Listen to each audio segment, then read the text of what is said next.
Estamos iniciando o programa Alegria de Viver. É muito bom estarmos novamente reunidos em mais um capítulo falando a respeito da obra do Espírito Humberto de Campos através da mediunidade de Chico Xavier. Nós estamos fazendo a leitura, comentário do livro Cartas e Crônicas. Então, se você não tem o seu livro, adquira, baixa um PDF. É um livro muito instrutivo que vale a pena você conhecer. Nós já fizemos diversos capítulos, você poderá buscá-los, conhecê-los. E no programa anterior falamos inclusive a respeito do desencarne no dia 2 de novembro, Dia dos Mortos, né? Aquele famoso, conhecido como Dia dos Mortos. O que é você desencarnar nesse dia? Então, muito interessante o que Humberto nos contou, nos falou no seu capítulo anterior. Busque lá para você conhecer, assistir. De qualquer forma, nós hoje daremos continuidade a um novo capítulo. Nós falaremos sobre o grande ceifador. O que é isso, né? Ceifador, aquele que ceifa, que colhe. Então, o que é esse grande ceifador? E você está convidado. Pegue seu livro, seu caderno, vamos em frente. Estamos quase chegando ao fim desta obra. E sempre com Humberto trazendo muitas informações importantes para todos nós. Eu sou Solange Sauan Godoy, para quem não me conhece, junto com André Luiz Ruiz. Como vai, André? Oi, Solange. Oi, queridas irmãs, queridos amigos. Esta continuidade das histórias de Humberto de Campos são sempre muito inspiradoras, porque ele trata de temas da atualidade, de temas dos nossos momentos, mesmo tendo se passado mais de 60 anos que esse livro foi escrito. Esse livro é quase 60 anos, ele é de 1966. Então você imagina quanto tempo já se passou e ainda os problemas, as lutas, os conflitos ou a falta de informações continuam fazendo com que as pessoas fiquem angustiadas, fiquem confusas. E quando nós temos a alegria de poder comentar algum capítulo como este, que é um capítulo interessante para a atualidade, inclusive das pessoas que vivenciam suas experiências mediúnicas, suas experiências transcendentes no caminho da espiritualidade, é algo que faz pensar, que questiona, que ajuda as pessoas a tomarem um rumo ou um alerta sobre como se conduzir. Isso realmente é muito atual. Nós estamos muito felizes de você estar conosco desde o começo deste livro. Estamos, como disse a Solange, chegando próximos do final, mas Humberto de Campos é muito rico. Não sabemos ainda, mas provavelmente nós faremos ainda mais algumas obras do Humberto de Campos com este perfil, contando histórias, contando coisas que todas elas interessantes, mas dentro de aspectos variados da nossa vida cotidiana. Você então é um convidado a estar conosco neste capítulo que vai falar deste ceifador, aquele que vai ceifar, vai cortar, é hora da colheita. E certamente dentro da modernidade nós encontraremos no movimento espírita ou no movimento espiritualista muita gente que vai ter um pouco de problema nesta hora da ceifa. Vamos começar então, Solange? Vamos lá, acompanhem conosco. Comentando certas dificuldades de genuína propaganda espírita, o velho Jonathan, antigo seguidor do Evangelho em nosso campo de ação espiritual, tomou a palavra e falou sorrindo. No tempo do mestre, semelhantes entraves não eram menores. Ou seja, estão conversando sobre as questões da propaganda espírita. Estamos vendo que se trata de um tema específico. E esse trabalhador com quem Humberto estava talvez dialogando, chamado Jonathan, ele estava se referindo que também na época em que Jesus estava, as coisas não eram muito diferentes do que eram hoje. A gloriosa missão do Senhor ia em meio quando surgiram várias legiões de supostos discípulos da Boa Nova, à margem das atividades evangélicas. Multidões desarvoradas ao comando de chefes que se diziam continuadores de João Batista, concentravam nas bordas do Jordão a se dispersarem na Palestina e na Síria. Nós sabemos que João Batista, aquele que batizava, por isso ele tem esse nome, ele tinha muita gente que andava ao seu lado, ele era um homem bastante popular ao seu tempo, as pessoas o admiravam, ele vivia austeramente, ele era muito rígido e ele vinha anunciar a chegada de um novo reino. E com essa liderança sendo degolada, porque o que acontece com João Batista, ele perde a cabeça pela exigência de Salomé, que pede que ele seja degolado, porque a sua mãe, amante do rei, tinha ódio, porque ele recriminava essa relação imprópria publicamente, e estava preso. Então, quando ele tem a sua cabeça degolada e ele deixa de existir, surge um vazio no movimento. E vários dos seus discípulos próximos, daqueles que acompanhavam, se arvoram em sucessores da herança batista e saem por aí fazendo suas pregações, querendo ocupar o espaço. Então, multiplicam-se, enxameiam, como se fosse um negócio que, de repente, a pólvora pega fogo, né? Todo mundo se dizia sucessor de João Batista, e isso Jesus estando na terra naquele período. E então, ao longo do Jordão, começou aquela história de vamos batizar aqui, batiza outro mais lá, e mais à frente vai batizando. Ele vai então por toda a Palestina, até a Síria, vão fazendo manifestações nesse sentido. E ele continua explicando como Jesus enfrentava, ou passava numa época em que havia muito galinho querendo ser o dono do terreiro. Vamos lá. Capitães da revolta popular contra o domínio romano, após ouvirem as lições do Senhor, usavam-lhe a doutrina, criando a discórdia sistematizada em nome da solidariedade humana nos diversos vilarejos que circulavam Tiberíades. Todos erguiam flamejante verbo, asseverando falar em nome do divino renovador. Nós vamos então ver que não eram só os que queriam seguir João Batista. Muita gente ouvia a pregação de Jesus, falando a respeito de amar o próximo, de ajudar as pessoas, e dizendo-se seguidor do Cristo, já que Jesus era um só, e as comunidades ao redor do lago de Genizaré, o Tiberíades, que era um grande lago, né, o Mar da Galileia, ali estavam também coalhados de povoados, e muita gente queria também exercer uma liderança. Esses que eram revoltados contra a dominação romana usavam as falas de Jesus como se Jesus os tivesse autorizado. Isso não é diferente na doutrina espírita.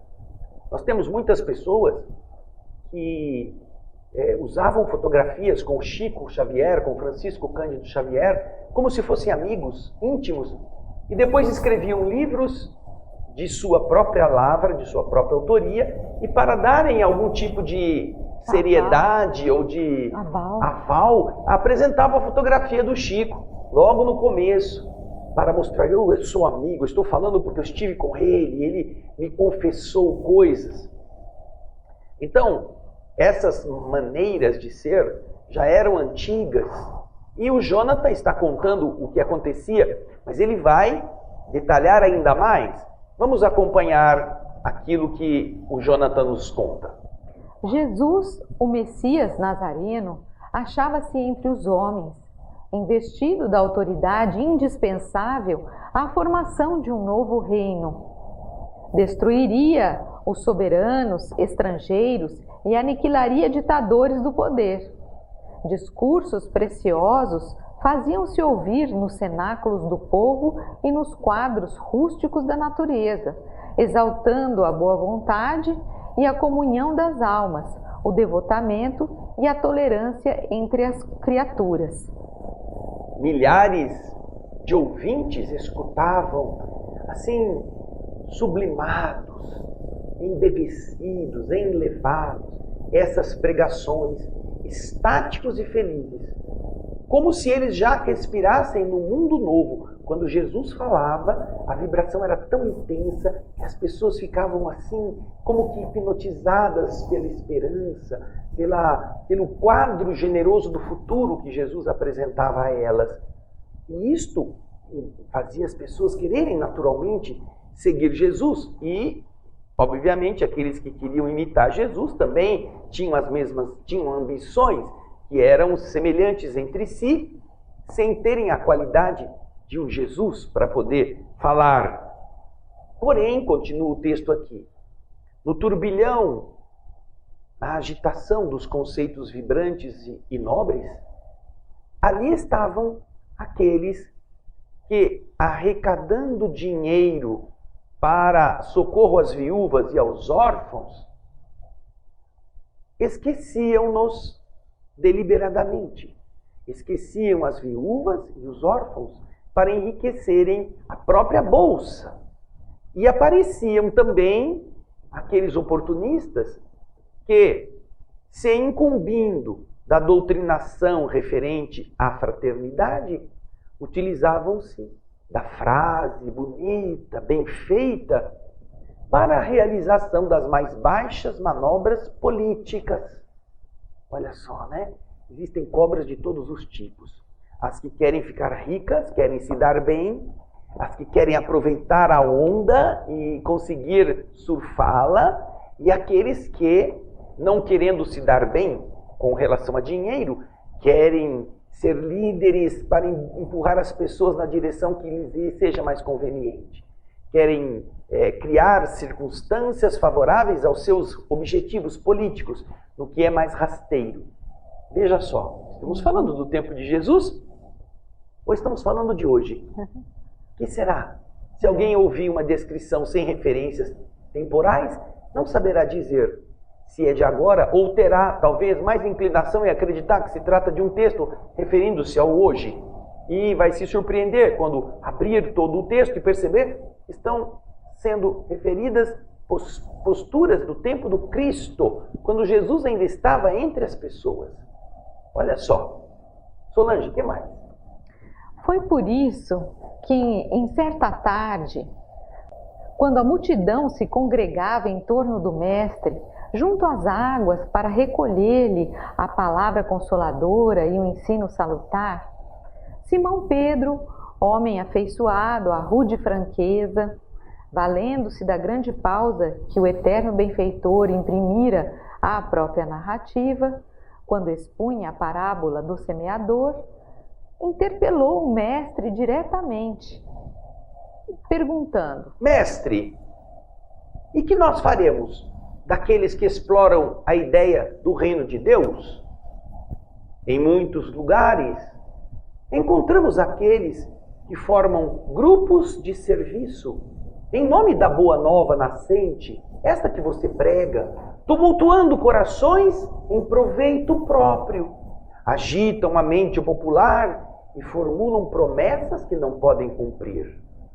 Em Betsaida, por exemplo, uma povoação pesqueira ao nordeste do Mar da Galileia, temos a falange de Berequias ben Zenon, que a dirige com entusiasmo dominante, apropriando-se da mensagem sublime para solicitar moedas, as dracmas, as moedas da Grécia Antiga, as dracmas de pobres pescadores, alegando que vão destiná-las aos doentes e às viúvas, mas, embora prestem um auxílio a pequeno número de infortunados, guardam para si mesmos a maior parte das ofertas, aquelas que eles conseguiram reunir. E ainda hoje, em Cafarnaum, diz Simão, eu ouvi a pregação brilhante de Aminadab ben Azor, que era um outro pregador, que se prevalece das vossas lições divinas para induzir o povo à indisciplina e à perturbação. Não obstante, pronuncia afirmativas e preces e reconfortam o espírito daqueles que sofrem nos caminhos árduos da terra. Como agir, Senhor? Será justo que nós nos subordinemos à astúcia dos ambiciosos e à manha dos velhacos? Como relegar o Evangelho à dominação de quantos se rendem à vaidade e à avidez da posse, ao egocentrismo e à loucura? Era a preocupação de Simão. Como a gente purifica, como a gente faz uma peneira desses que estão aqui somente para tirar vantagem, que ouvem a tua palavra, que acham bonita, mas que de verdade, pegando carona, querem mais pensar em si, estão mais preocupados com o seu futuro, com as suas coisas. Eu me recordo, Solange, antes da gente seguir, que contam os biógrafos do Chico que certa vez chegou em Pedro Leopoldo um rapaz que veio de uma cidade grande em um carro, naquela época, importado, um carro conversível, aquele sem capota. E ele estava andando procurando um tal de Chico Xavier. Ele tinha ouvido falar de Chico Xavier sabia das coisas do mundo espiritual, muitas pessoas procuravam o Chico já naquela época. Ele então ficou sabendo que esse Chico devia ser muito legal, muito interessante, e ele foi procurar pelo Chico. E passando pelas ruas pobres, daquela Pedro Leopoldo de rua de terra ainda, ele para na esquina e pergunta a uma pessoa que está em pé na esquina, praticamente sujo de barro, de pé no chão, onde é que ele podia encontrar o tal Chico Xavier. Ele nem desce do carro. De dentro do carro, ele vê o cara parado, escuta, eu que estou procurando aqui o tal Chico Xavier, onde é que eu posso encontrá-lo? Aí o rapaz responde assim, moço, muito prazer, sou eu. O cara olhou para ele assim. Ele estava vestido como ele sempre vestiu, ele era pobre. Os pés sujos de barro, porque ele andava a pé naquelas ruas poeirentas, a roupa surrada, chapéu pobre na cabeça, um rosto queimado de sol, um olho meio vesgo. Aí ele olha o moço de cima para baixo, você está brincando comigo? Não, muito prazer, sou eu, Chico Xavier. Aí o cara olhou assim, olhou para ele de cima e baixo, pôs a mão assim na cintura, dentro do carro, sentado, e disse, Chico Xavier, se você não conseguiu nem para você, o que eu vim fazer aqui? Acelerou o carro, foi embora e nunca mais voltou. Sorte do Chico. Era um entulho a menos.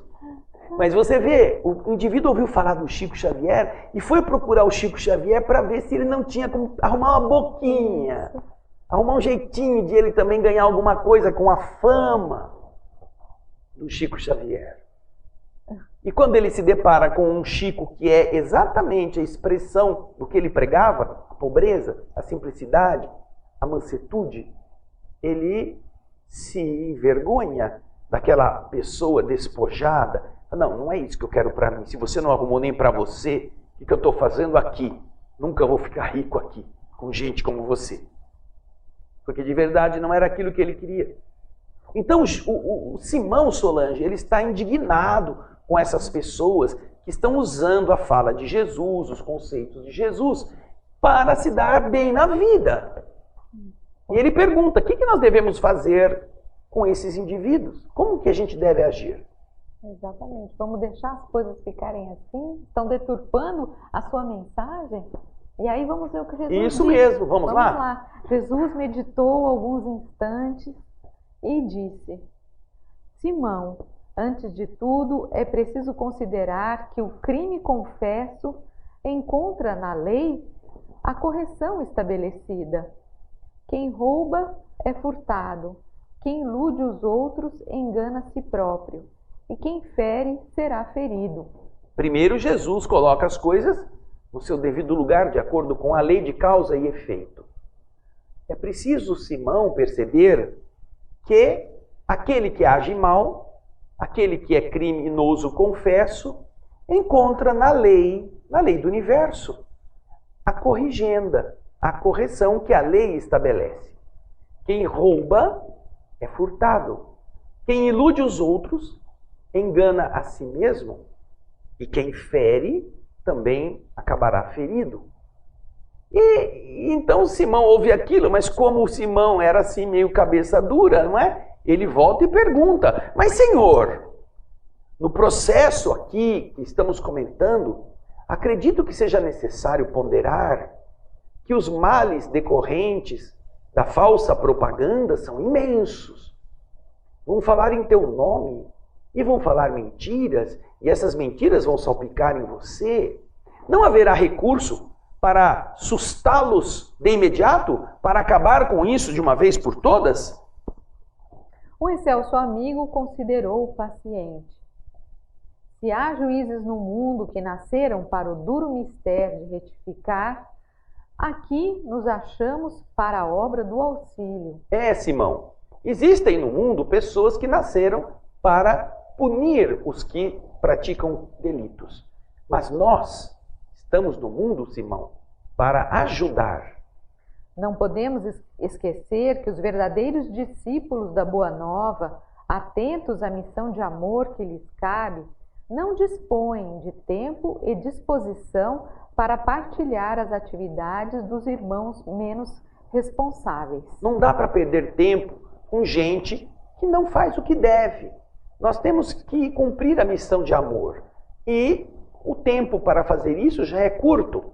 Não há como ficar sacrificando o nosso tempo para ir bater boca, para exigir retificações destas pessoas irresponsáveis. Eles terão que responder pelas coisas que estão fazendo perante o tribunal divino. Continua Jesus. Além disso, baseando-me em sua própria palavra, não estamos diante de companheiros totalmente esquecidos da caridade. Disseste que Berequias benzelou, pelo menos ampara alguns infelizes que lhe cercam a estrada, e que Aminadab ben Azor, no seio das palavras insensatas que pronuncia, encaixa ensinamentos e orações de valia para os necessitados de luz. E se formos sopesar as esperanças e possibilidades, os anseios e as virtudes dos milhares de amigos provisórios que os acompanham, como justificar qualquer sentença condenatória de nossa parte? Jesus está explicando então que apesar de eles serem maus ou estarem usurpando a seu próprio proveito, palavras e comportamentos que deveriam estar totalmente devotados ao seu semelhante, eles têm feito alguma coisa de bom. Eles consolam algumas viúvas, apesar de ficarem com a boa parte do dinheiro. E os outros que seguem aquele que tem a verve mais exuberante, se emocionam com as suas preces, mesmo que no meio das pregações ele semeie determinadas discórdias, determinados ajuntamentos políticos inadequados. Eles recebem o benefício de alguma maneira. Como nós poderíamos, então, para todos estes que acabaram beneficiados, poderíamos levantar algo contra estes que estão fazendo bem para estas pessoas? Para estas pessoas, eles são beneméritos. Então, como nós poderíamos julgá-los? Exato. Né? Como poderíamos dizer que eles não valem nada, como você está pretendendo? O apontamento judicioso ficou no ar. E como ninguém respondesse, Jesus espraiou o olhar no horizonte longínquo como quem apelava para o futuro e ditou a parábola do joio e do trigo, que consta do capítulo 13 das anotações de Mateus. É importante que nós estejamos muito atentos a isto. Por quê? Porque essa história a que Jesus vai se referir certamente nos inspirará. Inspirará por quê? Porque nós estamos vendo Jesus falar da semeadura e está se referindo depois à colheita. Nós, da doutrina espírita, nós não estamos na fase da semeadura. Nós estamos justamente no período da colheita.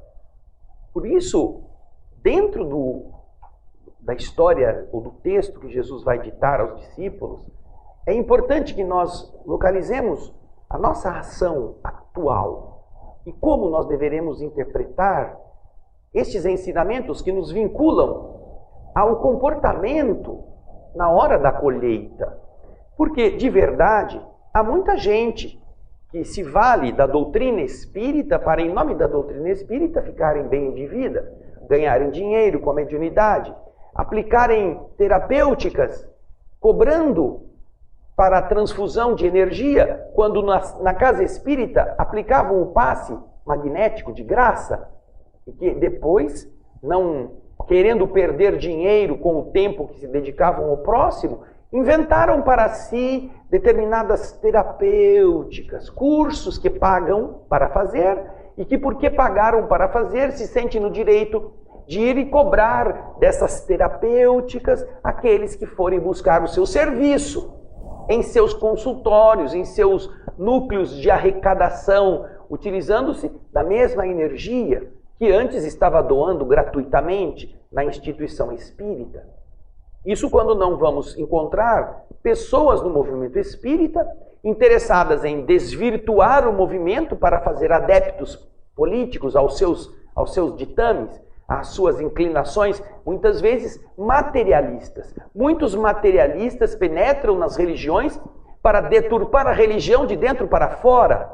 Pessoas que são de pensamentos esquerdistas, com a desculpa de serem defensores da pobreza. Na verdade, eles estão incitando justamente a que as pessoas se separem da religiosidade para caírem na luta de classes. E com isso, eles liderem isto e acabem ficando bem de vida. Há muitos, em muitas religiões, também na doutrina espírita, pessoas que pregam o materialismo disfarçado de cristianismo, quando na verdade não dá para confundir estas duas coisas. O próprio Livro dos Espíritos nos explica que estas são coisas incompatíveis. E que, de verdade, quando alguém se comporta deste modo, estará, nesta condição, demonstrando quais frutos está produzindo. Portanto, a doutrina espírita, que é o consolador que Jesus prometeu lá, quando estava semeando, vem recordar aos homens as mesmas coisas que ele havia ensinado e vem tornar nítidas outras que Jesus não tinha podido explicar. E é por isso que agora estamos nos referindo a isso como a época da colheita. E ao vermos a parábola do joio e do trigo, entenderemos perfeitamente as advertências que Jesus faz e que Jonatã está recordando aqui. O reino dos céus é semelhante ao homem que semeia boa semente em seu campo. Mas, ao dormir, eis que veio o inimigo e semeou o joio no meio do trigo, retirando-se logo após. Quando a erva cresceu e frutificou, apareceu também o joio. E os servos desse pai de família, indo falar com ele, disseram-lhe: Senhor, não semeaste no campo a boa semente? Por que a intromissão do joio? E o Senhor lhes respondeu: Um adversário é quem fez isso. E os servos disseram: Queres, pois, que o arranquemos?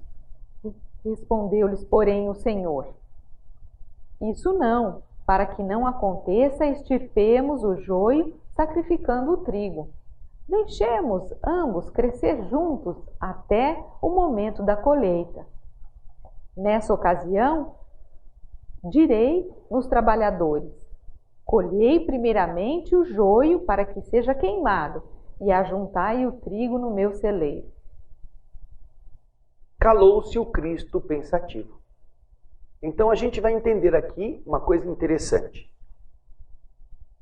Um homem foi semear a boa semente, espalhou a boa obra, o bom germe, e foi descansar durante a noite. Porém, no meio da noite, veio o inimigo, o adversário, e semeou o joio, jogou a semente de joio, espalhou tudo, junto, misturando com a do trigo, e foi embora. Quando as duas cresceram, surgiu não apenas a folha do trigo, Mas também surgiu uma folha estranha, diferente, um pouco estranha, que os servos deste homem sabiam tratar-se de um mato chamado joio. E os servos desse pai de família foram ter com ele para lhes dizer: Senhor, o senhor não semeou somente boa semente? Por que surgiu no meio o joio? E então o Senhor lhe disse: um adversário é quem fez isso. Alguém que é contra a mensagem, contra a boa semente, lançou algo para atrapalhar. E aí os servos disseram: o senhor quer que nós arranquemos? E o Senhor sábio, o dono experiente, disse: não faça isso. Porque pode ser que ao arrancar um, a gente arranque o outro junto. Eles são difíceis de discernir. Não, vamos deixar que os dois cresçam.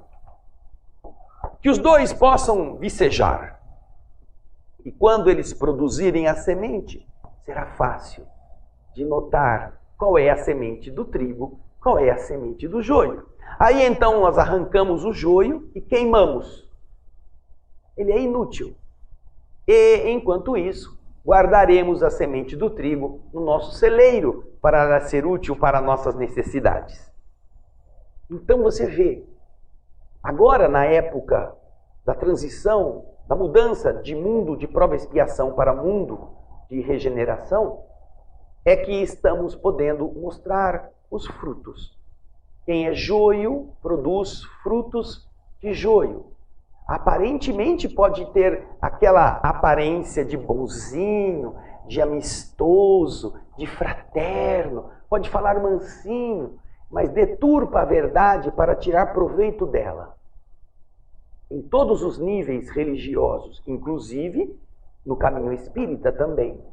Pessoas que frequentam casas espíritas para aumentar a clientela de seus consultórios, oferecendo aqui e ali alguma conversa para que os outros escutem ou fiquem sabendo que ele atende em tais e tais dias, fornecendo cartõezinhos para pessoas que precisam.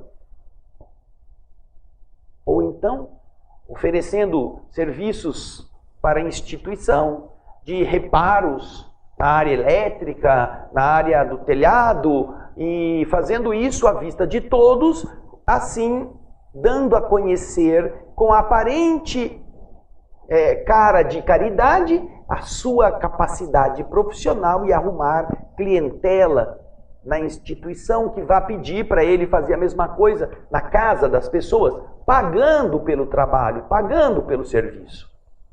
Então, isso é o joio metido no caminho.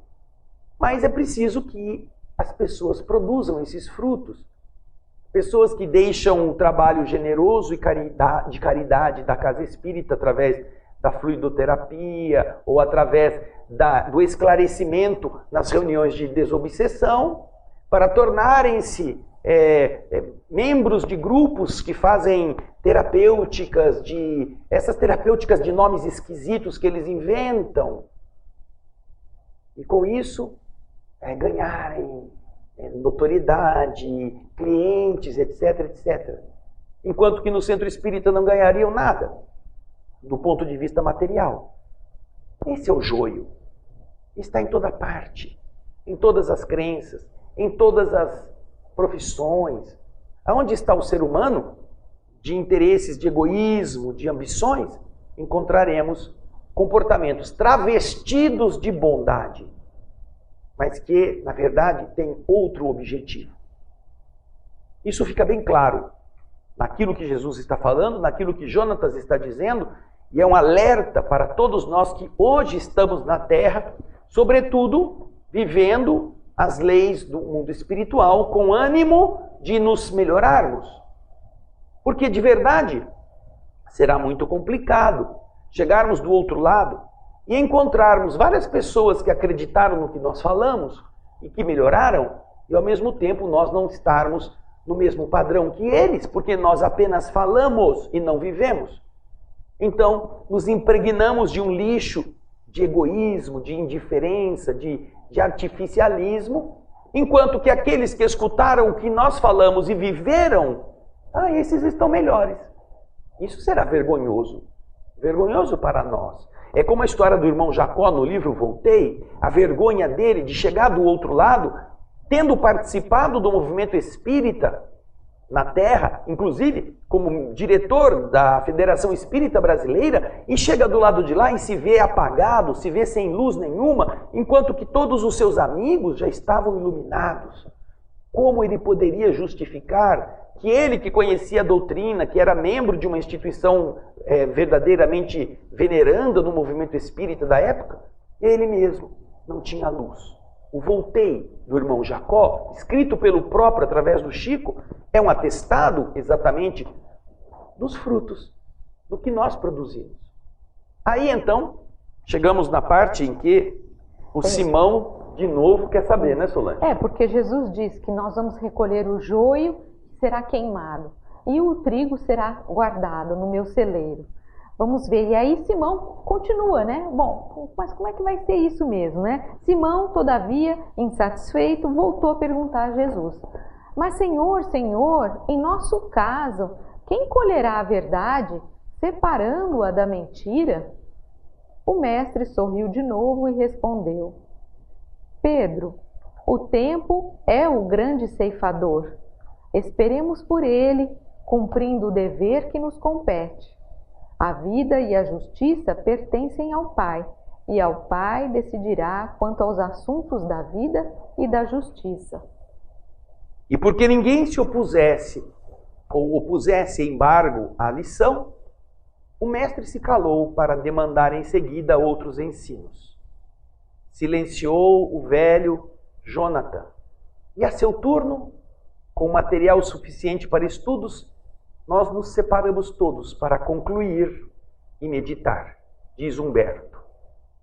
Então, nós observamos aquilo que Jesus diz e que, de certa forma, muito claramente, ele repete neste capítulo 20º do Evangelho, quando temos os trabalhadores da última hora.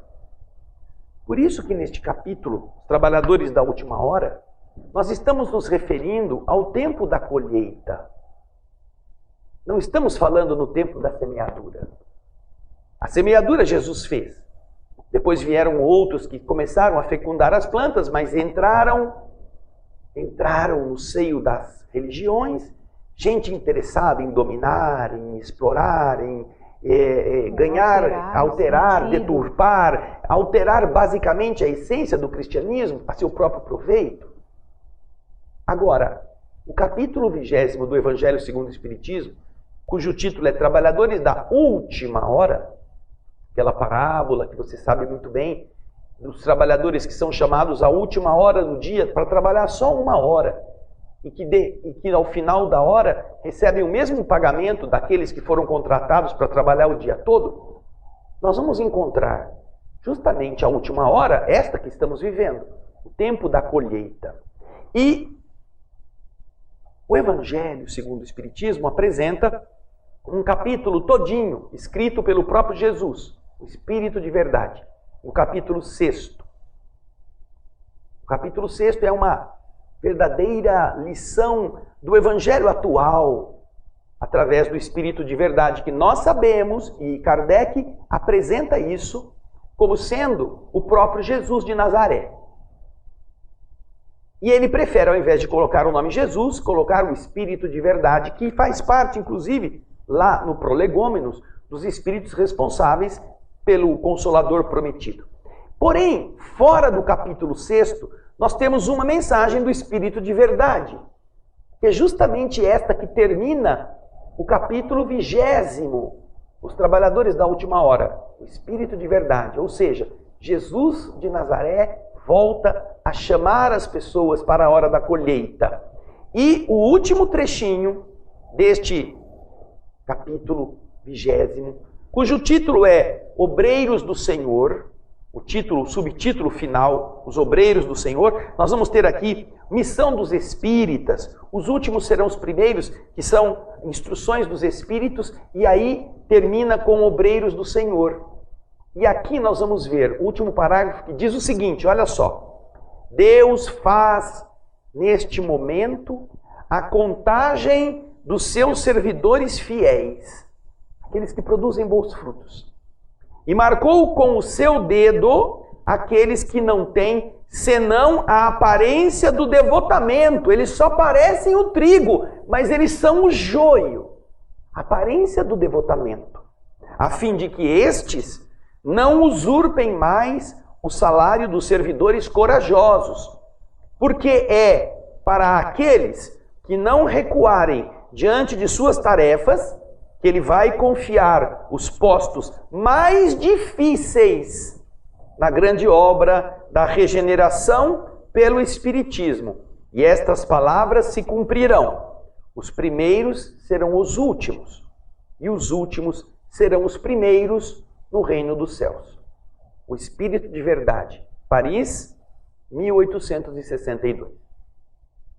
A diferença do joio e do trigo, aqui apontada pelo Espírito de Verdade, como a separação entre os que têm a aparência da bondade, a aparência da religiosidade e os que apenas vivem isso de forma sincera e verdadeira, para que os primeiros não colham os frutos que os segundos estão produzindo. Pense nisso. Esse grande ceifador vai ceifar, e é aquilo que nós produzirmos que vai nos dar a qualidade do que somos. É isso mesmo. Lembrando que esse grande ceifador, segundo o mestre, é o tempo. O tempo, como ele diz assim, é o grande ceifador. Ou seja, é com o tempo que nós mostramos as nossas obras, os frutos que nós produzimos. E cada um de nós vai ter os seus frutos. Então, é importante que a gente pense nisso, o que nós desejamos ser. Se seremos joio, se seremos trigo. E a partir daí, nós, no fechamento final da nossa existência, quando nós fizermos a nossa passagem, é como se nós fechássemos todo um ciclo. E aí os nossos frutos estarão presentes ou não. Então, nós vamos ver que a partir daí, nós estaremos no celeiro do Senhor, ou nós seremos jogados fora, queimados, lançados nas trevas exteriores. Tem até um trecho do Evangelho que fala sobre isso. Serão, aqueles que são joios serão lançados nas trevas exteriores. Então, aquilo que nós desejamos ser, é importante que a gente esteja consciente a respeito disso. Isso aí, Solange. Isso aí. Nosso tempo se esgotou, nós agradecemos a sua participação e até o próximo Alegria de Viver, nós daremos continuidade a todos esses ensinamentos, belos ensinamentos do Espírito Humberto de Campos. Tchau, gente. Um grande abraço. Tchau, tchau.